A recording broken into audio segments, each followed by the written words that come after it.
Je suis soutenue par l'amour de Dieu. Bonjour et bienvenue, mes chers camarades de classe, à cette leçon 50. Aujourd'hui, cette leçon ne nous demande pas de comprendre davantage, elle nous demande de chercher un autre soutien. Je suis soutenue par l'amour de Dieu. Et regardons ce que cette leçon nous dit aujourd'hui. Voici la réponse à chaque problème auquel tu seras confronté aujourd'hui, demain et dans tous les temps. Alors, pas de stress, non? Pas d'anxiété, pas de panique, non? Pas d'inquiétude. Puis là, qu'est-ce qui arrive en général? Oui, mais cependant, et si tu savais, et puis il y a ça, et puis c'est bien joli cette phrase. Et la leçon continue. En ce monde, tu crois que tu es soutenu par tout sauf Dieu. N'est-ce pas? Qui connaît pas ça? Tu places ta foi dans les symboles les plus banals et les plus insanes. Pilule, argent, vêtements protecteurs, influence, prestige, être aimé, connaître les bonnes personnes et toute une liste interminable de ces formes de rien que tu dotes de pouvoirs magiques. Et oui, c'est tellement, c'est tellement bien écrit, c'est tellement ce que nous faisons sans cesse, n'est-ce pas? Toutes ces choses sont des substituts à l'amour de Dieu. Et ça, là, nous avons déjà un peu un doute. On dit, bref, alors franchement, ok, intellectuellement, oui, mais il y a nouveau ce oui, mais avec lequel, oui, cependant, ou mais non, ou est-ce que tu connais ces phrases? Même si tu les dis peut-être pas ouvertement, mais dans ta tête, hein, ce juge intérieur qui nous susurre sans cesse. Mais non, c'est pas ça. Ce doute qui nous habite sans cesse, non? Connais tout ça aussi. Et la phrase suivante est très importante aussi encore, pour ça que là, je vous la lis encore aussi. Enfin, je trouve toute cette leçon à nouveau. Oui, Jésus nous connaît tellement bien.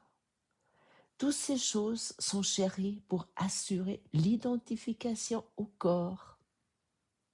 Ce sont les gens de louange à l'ego. Ne mets pas ta foi dans le sans-valeur. Il ne te soutiendra pas. Seul l'amour de Dieu te protégera en toutes circonstances. Mais nous voulons regarder ça un peu ensemble. Toutes choses sont des substituts à l'amour de Dieu. Et ouais, regardons honnêtement, dans ce monde, nous croyons être soutenus par des choses très concrètes, comme Jésus n'a si bien énuméré. Et pourtant, malgré tous ces soutiens apparents, il y a comme une inquiétude qui demeure, non? Il y a la peur qui demeure. Peut-être pas ouvertement, parce que tu te dis, mais non, c'est pas comme ça. C'est, ouais, je suis pas vraiment inquiet. J'ai les choses sous contrôle. Ma relation, elle va. En tout cas, c'est là actuellement. Et ouais, ce sentiment de vulnérabilité demeure. Et c'est alimenté sans cesse de l'extérieur, c'est alimenté avec tout ce que nous projetons à l'extérieur, et ensuite nous disons c'est pas nous. L'économie, oui, c'est quand même instable, et puis euh, ouais, dans certaines villes, certains quartiers, ils en semblent pas être sûrs, et ça nous inquiète quand même un peu. Ah là, j'irai pas seule la nuit, et ainsi de suite. Et puis la sécurité matérielle, j'espère que on me licencie pas avant l'âge de la retraite, ou peu importe ce que tu te racontes. C'est cette, ouais, comment dire, ces pensées qui sont là, mais qu'on met tout de suite de côté, qu'on n'essaye pas de voir, cette, ouais, cette inquiétude qui est là, mais on la cache, on fait autre chose, on s'occupe, on s'active, on va au fitness, on va, euh, ah oui, voilà, le soir, voilà, je boire un verre, comme ça, je dors bien, voilà, comme ça, ouais, je bois ma demi-bouteille de vin, ou je sais pas ce qu'on peut faire, ou autre chose, ou je cours le soir mes 15 kilomètres, comme ça, je dors bien, et puis la journée, on est occupé aussi, et ainsi de suite. Ouais, mais pourquoi tout ça? Parce que tout ce que nous avons mis en place, ou ce corps en bonne santé, parce que nous sommes aussi nous rappeler ici, euh, toutes choses sont des chéris pour assurer l'identification au corps. Et le corps, c'est quoi? C'est l'outil de la séparation. Maintenant, c'est pas dire que tu dois plus t'occuper de ton corps, comme déjà répété plusieurs fois, nous avons déjà entendu ça, mais ça dépend toujours pourquoi l'utilisant, ou les relations particulières. Ça, ah oui, ah j'ai trouvé l'amour de ma vie, mais je l'ai trouvé autant que cet amour fonctionne comme je veux, selon mes attentes. Et souvent les attentes ne sont pas comblées. Tout soudainement, il y a quelque chose qui se passe et puis ça fonctionne moins bien. Mais si l'autre il marche comme je veux, que ça marche comme je veux, ça peut aller. Ouais, à ce moment-là, c'est l'amour de ma vie. Mais attention, ça fonctionne plus comme je veux. Ah, soudainement, ah non, elle est plus d'accord avec moi. Elle comble plus le vide. Elle, elle a d'autres intérêts. En plus, elle a commencé ce cours en miracle. Oh là là là là. Ça, c'est souvent aussi ça peut causer des problèmes dans une relation. Là, je parle d'expérience. J'ai beaucoup expérimenté ça. J'ai entendu, soit moi, soit le cours. Et, mais c'est ma projection. Parce que les relations sont toujours liées au corps avant que ça devienne une relation sainte. Et autant que nous les utilisons comme des relations particulières, c'est des relations d'aide, des relations d'attente. Euh, et bien sûr, il y a toujours une inquiétude qui demeure là-dedans, mais pas que dans les relations. Mais les relations, c'est surtout une chose que nous utilisons tellement pour garder ce corps réel. Euh, et c'est pas que des relations particulières en couple. Ça, c'est le plus grand, pour moi, c'est en tout cas, je pense pour beaucoup de gens, c'est le plus grand terrain de pardon. Et à un moment donné, parce qu'on peut aussi se dire, ah non, j'en peux plus, je veux vivre seul. Ou, ouais, puis on se dit, voilà, comme ça, c'est solutionné. Mais après, c'est soudainement, je ne sais pas, ton, ton voisin ou, ou quelqu'un d'autre, ou ton patron, ou ta sœur, ou autant qu'ils nous réglons pas, nous pardonnons pas, régler, c'était pas le bon mot, autant qu'ils nous pratiquons pas le pardon, et nous restons dans cette séparation, il n'y a rien qui serait sous. Ça se déplace, c'est ça aussi. Parce que les formes, soudainement, elles peuvent varier. euh, et, et pourquoi? Parce que tout ce que nous avons ici, cela ne soutient jamais réellement ce que nous sommes. Et cette leçon nous dit quelque chose de très simple et très dérangeant pour l'ego. Oui, tout ce que nous nous accrochons ici n'est qu'un substitut à l'amour. Parce que je suis soutenue par l'amour de Dieu. Et, et c'est vraiment l'amour de Dieu. L'amour de Dieu est inconditionnel. Elle est entière. C'est cet amour, on ne peut pas la décrire. Mais nous pouvons l'expérimenter. Pour cette raison, aujourd'hui, on nous demande 10 minutes 2 fois, aujourd'hui matin et soir, Et c'est pour le moment la période la plus longue de l'exercice. Bien sûr aussi tout au long de la journée, nous voulons pratiquer cette leçon. Mais assis-toi vraiment 10 minutes. Mets un réveil. Chaque smartphone maintenant il a une alarme. Et fais vraiment cela 10 minutes. Et même si tu divagues, mais fais cette leçon pendant 10 minutes. Et c'est vraiment très utile, ouais, de s'occuper avec cette leçon. Au début, lorsque j'ai commencé à pratiquer ces leçons, je dis oui, 10 minutes, mais j'ai pas mis un réveil. Et puis, je fais à peu près après 3 minutes, j'ai déjà à nouveau dit, ah oui, mais ça doit faire 10 minutes. Et puis, 10 minutes, mais c'est quand même un peu long. Et puis, j'ai raccourci. Mais c'est vraiment utile de faire ça. Ça peut vraiment beaucoup te faire comprendre, de expérimenter, de sentir cette leçon, de sentir ce que ça veut dire. Je suis soutenu par l'amour de Dieu. Et l'ego a toujours un objectif très précis euh, pour nous maintenir concentrés sur les problèmes tels que nous les définissons. Par exemple, nous disons un problème de travail, un problème relationnel, un problème de santé, un problème financier. Et tant que notre attention reste fixée sur la forme du problème, nous cherchons la solution au même niveau. C'est ça, comme je disais tout à l'heure, la solution, c'est par exemple, je quitte mon partenaire de vie.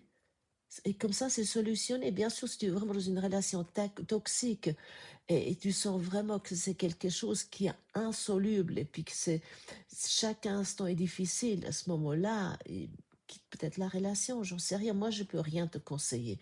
Mais discute cela, demande au Saint-Esprit ce que tu ressens. Mais voilà. Et pourquoi nous cherchons une solution au même niveau où se trouve le problème, le soi-disant problème? C'est parce que c'est là où l'ego règne. Là, il règne.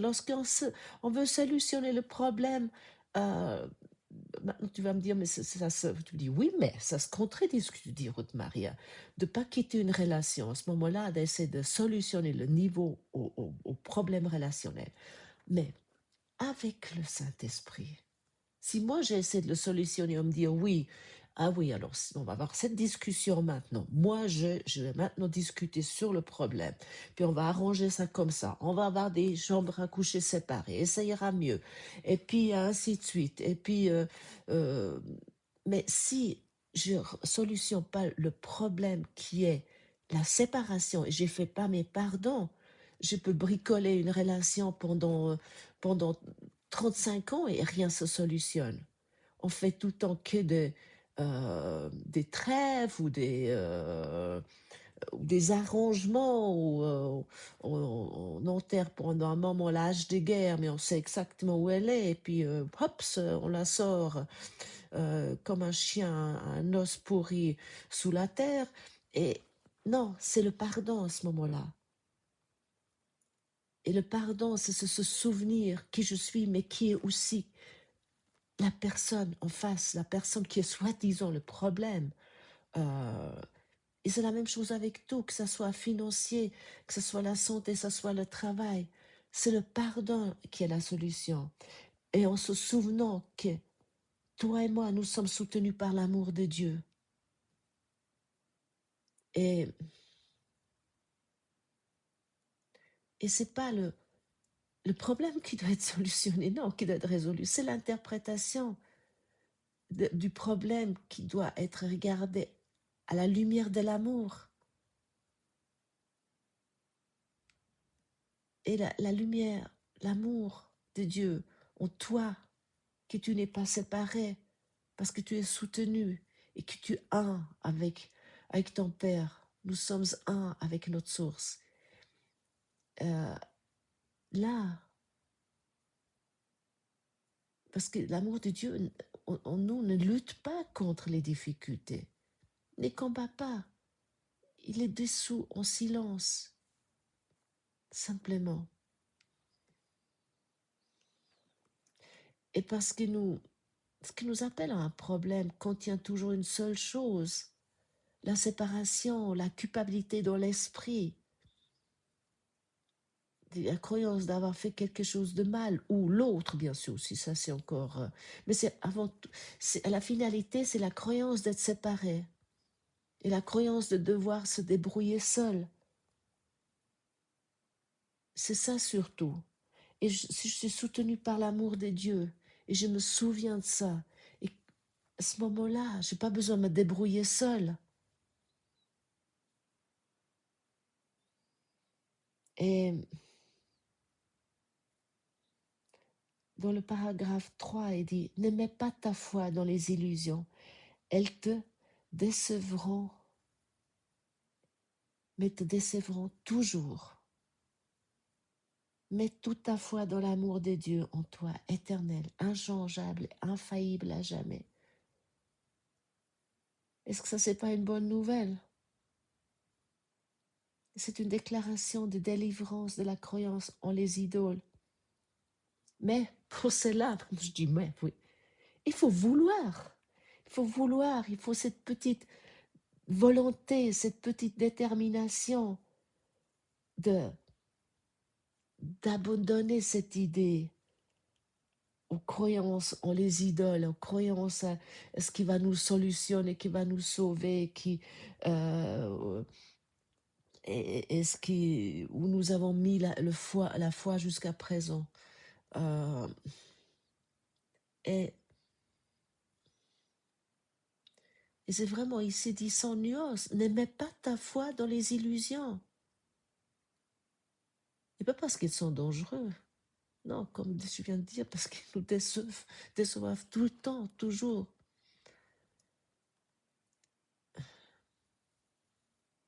Et ici, on ne parle pas d'un amour lointain, d'un amour conditionnel, et ni d'un amour que tu dois mériter. Ici, c'est dit en toi, si tu as bien lu cette leçon. Mets toute ta foi dans l'amour de Dieu en toi. Voilà, c'est ça. Et ça devient quelque chose de très concret. Parce qu'avant toute histoire personnelle, avant toute identité, avant même toute pensée, il y a une évidence simple qui est je suis. Je suis. Sans rajouter, je suis ce corps avec tel problème, je suis telle personnalité avec tel nom, tel âge et ainsi de suite. Non, je suis. Je suis. Et pour cette raison, je suis soutenue par l'amour des dieux. Je suis soutenue par l'amour des dieux. Et tu n'as pas besoin de prouver qui tu es. Tu n'as jamais besoin de le prouver. Mais ça ne veut pas dire maintenant que tu t'assois dans ta chaise et tu fais plus rien. Mais lorsque aujourd'hui avec cette leçon, tout au long de la journée, je suis soutenue par l'amour de Dieu. Peu importe ce que tu fais, à ton lieu de travail, lorsque tu es avec tes enfants, lorsque tu es dans une discussion animée, lorsque tu as une rencontre qui te semble euh, conflictuelle, tu peux t'arrêter et te dire je suis soutenue par l'amour de Dieu. Je suis. Et ça veut dire quoi? Cette présence consciente, elle est là avant toute définition toi-même. Parce que ce je suis n'est pas soutenu par le monde. Il ne dépend pas du corps, il ne dépend pas des circonstances. Euh, et c'est cela que le cours appelle le Fils de Dieu, l'enfant de Dieu qui nous sommes.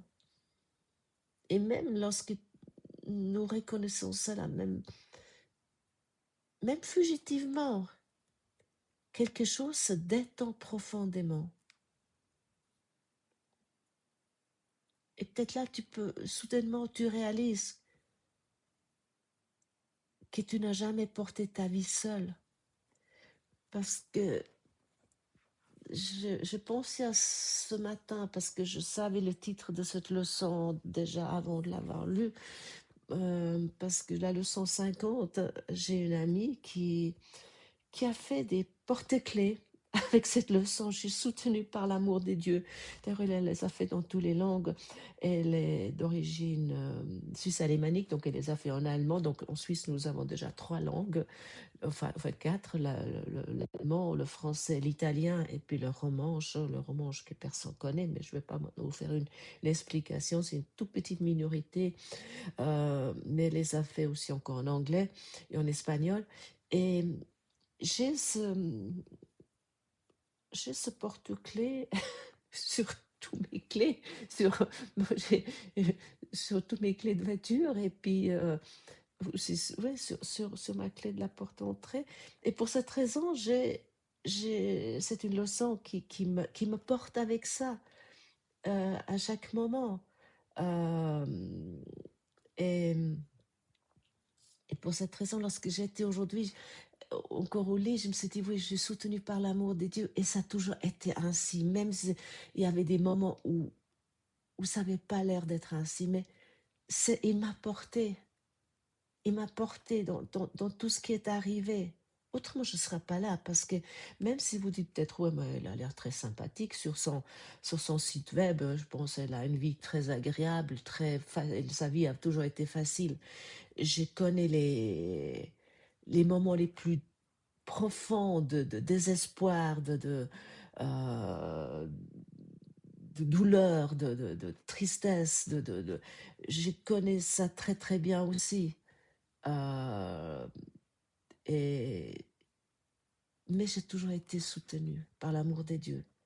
Lorsque je l'appelais, lorsque j'appelais, je l'aidais toujours là. Et parce que je l'ai toujours soutenue par l'amour des dieux. Et c'est comme ça à chaque instant. Si je prends la décision, à qui je veux donner la main, vers qui je veux me tourner. Et là, dans cet instant même, dans les moments de plus grand désespoir, de plus grande anxiété, ça s'arrête. Et il n'y a plus rien à défendre, plus rien à prouver, plus rien à résoudre seul. Et c'est ça que nous voulons aujourd'hui expérimenter, pour le graver de plus en plus en nous, pour nous souvenir de plus en plus que la vérité, c'est que nous sommes soutenus par l'amour des dieux. Merci d'avoir partagé ce moment avec moi et je vous retrouve demain.